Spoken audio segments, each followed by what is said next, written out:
अस्सलाम नाज़रीन, मैं हूं जर्शीद। आप देख रहे हैं प्रोग्राम हक़ाइक़। हमारे साथ मौजूद है सियासी तज्ज़ियाकार इशफाक अब्बासी साहब। अस्सलाम वालेकुम अब्बास साहब। वालेकुम सलाम। अब्बास साहब, अगले साल इलेक्शन होने जा रहे हैं, लेकिन डेट भी कंफर्म हो गई है। लेकिन पीटीआई का मौक़िफ़ ये है कि लेवल प्लेइंग फील्ड नहीं दी जा रही। आपको क्या लगता है कि वाकई नवाज शरीफ साहब को वज़ारत प्लेट पे आके दी जा रही है? इसके बारे में क्या कहेंगे आप? देखिए जी, ये जो लेवल प्लेइंग वाली बात है ना, ये पार्टियां करती रहती हैं।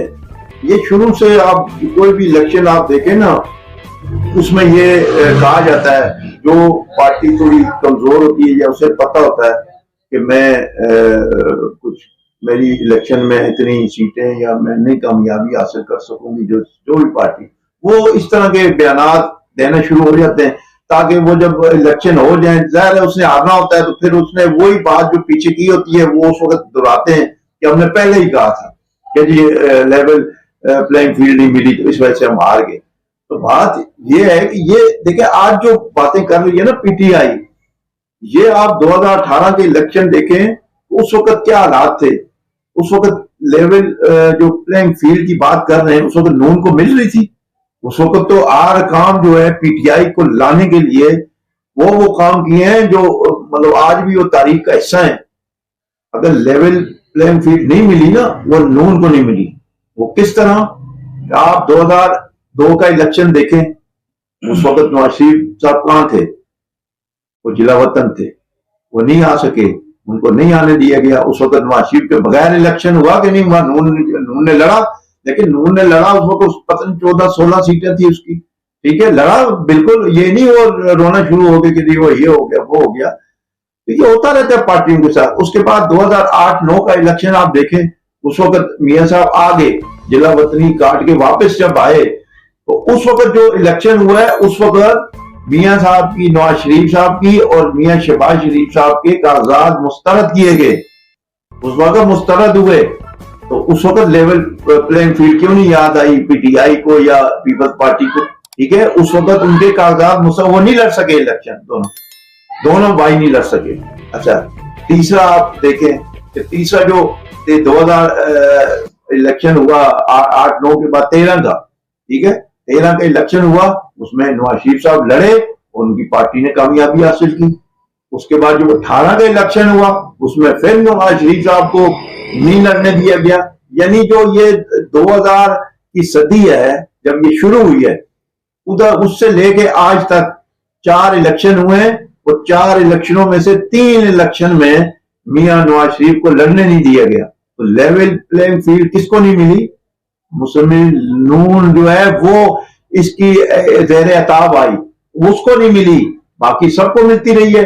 बाकी सब मौजूद थे, लड़ रहे थे। आज अगर इमरान खान अगर जेल में है, तो नवाज शरीफ ने उसे किसी जाली केस में नहीं रखा हुआ, या किसी ने, पीपल्स पार्टी ने, या किसी पार्टी की ख्वाहिश पे नहीं रखा गया। उनके जो करतूत हैं, जो उनके काम है, वो सामने आ रहे हैं। तो साइफर केस क्या है? साइफर केस कोई नवाज शरीफ ने तो नहीं बनाया था, वो खुद उसने यूं लगाया। आपको पता है लगाया था कि ये जी साइफर है, ये मेरे साथ साजिश हुई। ये गद्दारी के जुमरे में आता है कि ये ऑफिशियल होता है, सीक्रेट एक्ट होता है, उसके तहत कोई भी चीज होती है वो आपको दिखानी नहीं होती। ये साइफर जब वज़ीर आज़म नवाज शरीफ थे, कई साइफर आए होंगे, कई लेटर आए होंगे, उन्होंने तो नहीं दिखाए। उनको भी धमकियां मिली होंगी जब उन्होंने एटमी धमाके किए, उसको मिली है उनको, उन्होंने तो नहीं दिखाया कि मुझे ये धमकियां मिल रही है, ये देखें। ये गद्दारी के ज़माने में आता। उसके बाद अब कादर ट्रस्ट है, करप्शन का केस है, वो कोई नवाज शरीफ ने किया, इन पे उन्होंने खुद किया भाई। ये मलक रियाज है, अभी उस पर भी केस लगा हुआ है, वो सामने आ जाएगा। 190 मिलियन पाउंड जो है, जो इंग्लैंड से आई, जो उसमें भी ये मुलव्वस है। उस वक्त काबीना में इन्होंने वो लिफाफा, बंद लिफाफे पे इन्होंने काबीना से मंजूरी ली। क्यों नहीं भाई? वो आपने लिफाफा क्यों नहीं खोला? लोग काबीना को क्यों नहीं दिखाया ये क्या चीज है? इमरान खान ने खोलने नहीं दिया वो लिफाफा, क्यों नहीं दिया? उसके बाद ये जो 9 मई का वाकया है, 9 मई जो इन्होंने प्राउड कमांडर हाउसेज पे, तलसीबात पे हमले किए, ये नवाज शरीफ ने कहा था या बिलावल भुट्टो ने या जरदारी ने कहा? सब पीटीआई को जलसे की इजाजत तो नहीं दी जा रही ना भाई। देखे ना, अभी नहीं दी जा रही, तो इसमें किसी का क्या कसूर है? इसमें नवाज शरीफ का क्या कसूर है? इसमें अगर आपने जिनके साथ पंगा लिया है ना, जिनको आपने जिनके घर में घुस के उनके तंजीबात को आग लगाई है, जिनके दरवाजे तोड़े हैं, जिनकी शौदा की ये मुजस्मे तोड़े हैं, आपने क्यों पंगे लिए उनसे? भाई आपको पता नहीं है? आपको जब लाए थे उस वक्त तो आप बड़े खुश थे। बाजवा आपके यानी आंखों का तारा था, जनरल बाजवा, जनरल फैज हमीद।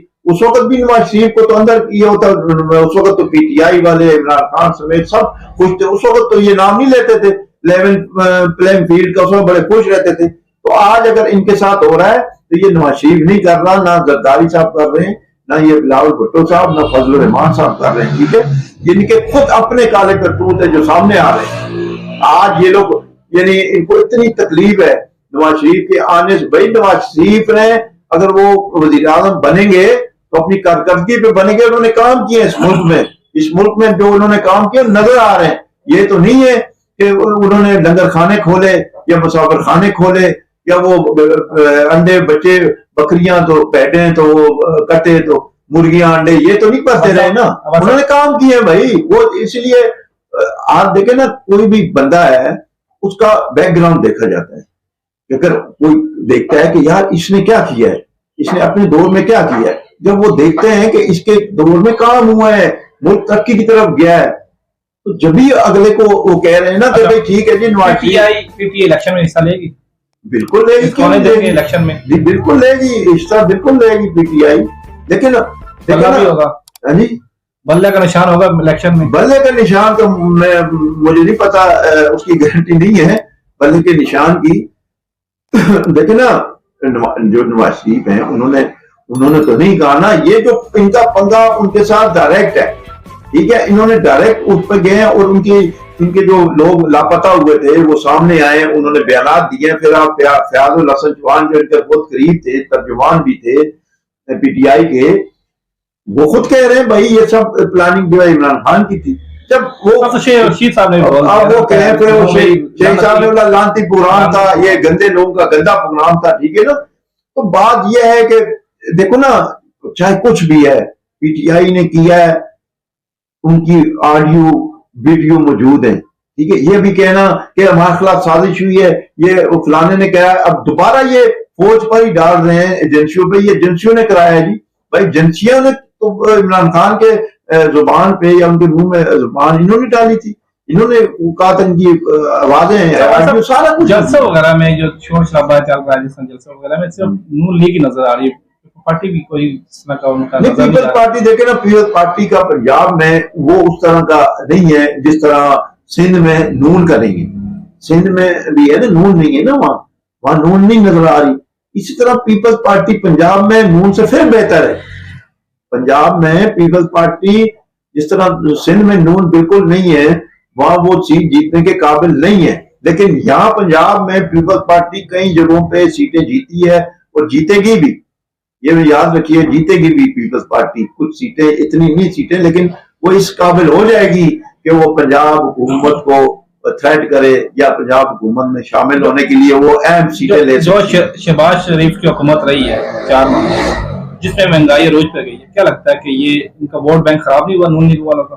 देखो जी, वो उन्होंने कहा ना, शहबाज शरीफ ने कहा था कि जी हमने रियासत को बचाना है, अपनी सियासत तबाह हो जाए कोई मसला नहीं, हमने रियासत होगी तो हमारी सियासत तबाह कर दी है। तो उनकी जो सियासत है उसमें काफी हद तक दरारें पड़ी हैं, तो अवाम मुतनफर हुए, सब कुछ हुआ है, नजर आया है। और हमने इसमें प्रोग्राम भी किए हैं, हमने बल्कि शहबाज शरीफ के बहुत ही तनकीदी प्रोग्राम हमने किए हैं। जब इतनी महंगाई बढ़ी है और ये बिजली के बिल वगैरह चीजें, लोग खुदकुशियां कर रहे थे। लेकिन अब जो चीजें आ रही है ना, वो लोग नवाज शरीफ को देख रहे हैं कि नवाज शरीफ और शहबाज शरीफ में फर्क है। नवाज शरीफ जब भी आया है तो उसके दौर में मुल्क ने तरक्की की है, लोग खुशहाल हुए हैं, उन्होंने काबू किया है डॉलर को भी, महंगाई को भी उन्होंने काबू किया है, और जो ग्रोथ रेट है वो ऊपर गया है। स्टॉक मार्केट एक्सचेंज वो 53,000 की बुलंदी पर छोड़कर गए थे, अभी कल परसों 53,000 तक पहुंची है 6 साल बाद।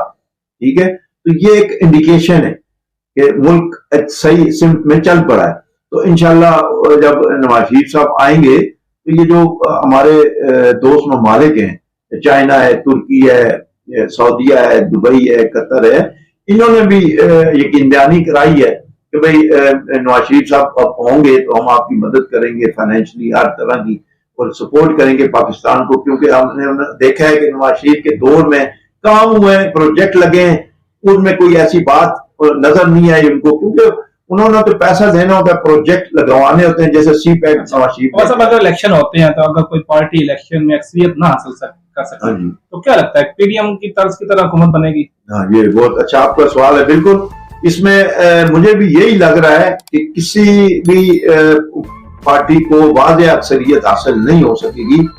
ये सादा अक्सरियत नून को मिल सकती है, सादा अक्सरियत से, लेकिन उसे फिर भी नवाज शरीफ का मतलब अभी एक मुदब्बराना सियासत कर रहे हैं और बड़ी उनकी सोच है।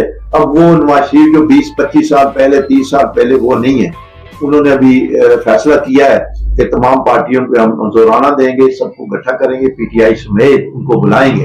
अब देखना यह है कि पीटीआई उनके जोरान में जाती है, किस हिसाब में जाती है, कुछ करती है, लेकिन उनको वो दावत जरूर देंगे कि हम मिल के बैठ के इस मुल्क को आगे चलाएं। अगर पीटीआई आती है और उसमें शामिल होती है तो अच्छी बात है, मुल्क के लिए शामिल होना चाहिए। तो बाकी अब सियासत अपनी अपनी है, लेकिन ये पीडीएम की तर्ज की हुकूमत बनेगी, लेकिन इस बार जो है ना नवाज शरीफ वजीर आजम होंगे इंशाल्लाह। और फिर उनके फैसले जो होते हैं, मैंने पहले भी एक दो प्रोग्राम में कहा है कि नवाज शरीफ जो है ना इस मुकद्दर का सिकंदर है, कि चौथी बार वो वजीर आजम बनने के जा रहे हैं। नाज़रीन, ये थे इशफाक अब्बास साहब जिनका तज़किया आपने सुना। इसके साथ इजाजत दीजिए, हमारे चैनल को लाइक, सब्सक्राइब और शेयर करना भूलिएगा। अल्लाह हाफिज़।